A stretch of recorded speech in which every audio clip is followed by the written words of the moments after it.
Hi, welcome to the first of two videos looking at something called control accounts. The first one we're going to look at, it's often called the sales ledger control account, but you'll also see the same thing called the total trade receivables account and a total trade receivables control account.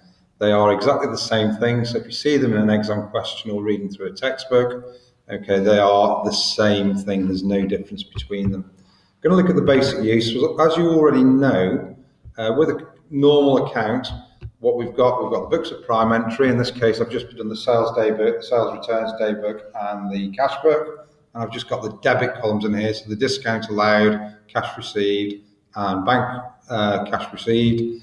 And what we normally do is for the sales, credit entry goes into the sales T account, but we would debit the customer account. We debit the customer account because it's increasing an asset of being owed money. The returns, it goes the opposite way round. We would debit sales returns because we've got goods coming back into the business and therefore gaining an asset, and we would credit the customer because the customer now doesn't owe us for those goods that they were sold. And for the bank, we debit bank because money goes or an asset goes into the bank. We credit the customer because it's reducing the amount of money that we owe the customer. And the discount allowed is an expense, so that's a debit entry, but it's a credit entry to the customer because the customer doesn't have to pay us that $25 or £25, and therefore it reduces what they owe us. The way the control account works, it's a summary of everything that's happened to all the customer accounts in total. So the first thing we put in there is the opening balance. The total of all the opening balances for the three customers here is $1,050. So that goes on the debit side because it's a summary of the customer's accounts, and therefore it is a debit entry because it's showing me how much is owed. For the sales, we go back to the sales day book because we're checking that all the sales have been entered correctly here. And therefore we know that the total of our credit sales for the month was $1,150, and it goes on the debit side, the same side it goes on in the individual customer accounts in the control account. So we've got 1,150 in there. Okay, sales returns. Again, we go and use the totals from the daybook or the journal entries. Put that on the credit side because it goes on the same side it goes in the customer accounts. It's reducing what customers owe us, and therefore it's a credit entry. It's debit in the sales returns to account. It's credit in the control account because it reduces the amount of money our customers owe to the business. Discounts allowed and the receipts also go on the credit side. We look at the cash book on the debit side there because we gained an asset. In the customer's accounts and in the control accounts on the credit side because it's reducing that credit of being owed money. And then we just balance off the accounts like we would normally balance off the accounts. So the debit side is clearly the bigger side. So we make that 2,200, and we know the credit side's got to be 2,200. Subtract all the credit entries from 2,200, so subtract $9, $10, $40, and $70, and that means that my balance carried forward has got to be 1,180. And now we can see that my control account, put the balance brought forward in. Okay, quickly notice the dates. Opening balances are always done on the first day of the month. All the other entries in your control account are done on the last day of the month, in this case, 31st of May. And now we can see that the control account has done its job because I've extracted all the balances from my three customers' accounts, and the balances only total 820.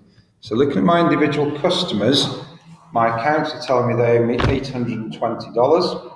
And yet if I look across here at the control account, that's telling me that they owe me $1,180. So I must have made an error. Now I know I've made an error. In Davis's account, I've only put in credit sales of 40 and they should have been 400. So I can correct that pretty easily. And that gives me a new balance of 380 for Davis. And now what I can see is when I total together the closing balances of all my customers, it's the same as the closing balance on my control account. So what it's allowed me to do, I would have had an error on my trial balance, but that error could occur in any account. Now I know from doing a sales ledger control account that error has to have occurred in a customer's account. Exam style questions, okay, can be slightly different. It can be just what we've just seen, but they can be slightly different. So the opening balance, the main opening balance always goes on the debit side. The bigger figure will always be on the debit side because customers tend to be an asset who owe us money. It's possible, in this case, it's there, we've got a small balance on the credit side. And that can occur because a customer's either made an error and sent us too much money.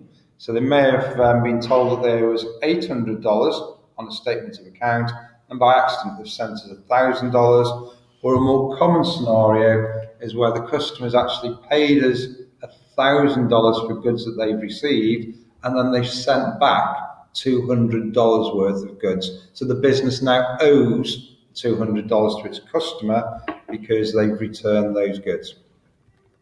Sales we've discussed already. Credit sales will always go on the debit side because it's increasing the asset of being owed money. This one is what's called a distractor in an exam. It's cash sales. If you think about a cash sale, we debit cash because we receive some money, we credit sales. We don't do anything in a customer's account. And the sales ledger control account is a summary of transactions with customers who are credit customers and therefore recorded in the sales ledger. So we don't include the cash sales. Receipts, sales returns, discounts allowed. I'll just put those in straight away because the receipts, the sales returns and discounts allowed, because we've already discussed those. We've now got a couple of anomalies. The first one is we've got a refund. So maybe somebody sent us some money and then returned some goods and we sent them the money back. And what we would see there is, well, we're losing money because we've given the money back to a customer. So in the bank, we'd see a credit entry, and therefore we need to debit the customer's account for that money. So that appears on the debit side of the control account. It's money that was included in those receipts, but for some reason we've returned it to the customer. So it goes on the opposite side to the receipts on the debit side. Dishonoured checks, you'll have discussed those when you did cash books, hopefully first. A dishonoured check will be included in the receipts on the credit side of the control account. And then for some reason, maybe they haven't signed or they haven't filled in the check correctly. That check and the money associated with it hasn't been paid by the customer's account. And therefore we need to put a debit entry in because we haven't received all that $6,700. The contra, final one that we're going to deal with, is anomaly. That's where a customer is also a supplier. And it goes on the credit side because what the contra does, for example, if I sold a painter, I have a business selling paint, $250 worth of paint, but he then came in and painted a room for me and charged me $250 for painting the room, well, it would be a bit daft me sending him a check for $250 and then him sending me a check. So what we do is we look at it and we say, all right, I'll let you off sending me the check for $250, but I won't send you a check, and I will reduce the amount that you owe me by $250 in my accounts. So it goes on the credit side in the sales ledger control account because it's reducing the amount of money that I can collect off my asset of customers. I put the small closing balance that appears on the credit side as a balance brought forward, and therefore it goes as a debit balance, as a balance carried forward. Okay, and then I balance up my accounts like I'd always do. So I know that the debit side's bigger, got to make the credit side up to the same amount, and therefore I subtract everything that I've currently got on the credit side of my account from this total. And the amount left over is $9,550. That's my main balance carried forward. It goes on the credit side as a balance carried forward because at the start of next month, the business has got an asset of being owed 9,550 by the suppliers. As you'd expect, got some questions for you guys to do, so you look forward to them. If I teach you, don't forget to get them back to me on time. A reminder, once you've completed the work, you've got a little grid down here, just put a tick or an X in as to whether you understand the different key learning points from here. And good luck with the homework, look forward to marking it, sort of. And if you're not anybody I teach, hope this video is useful and helpful. Thanks very much, and see you next time. Bye-bye.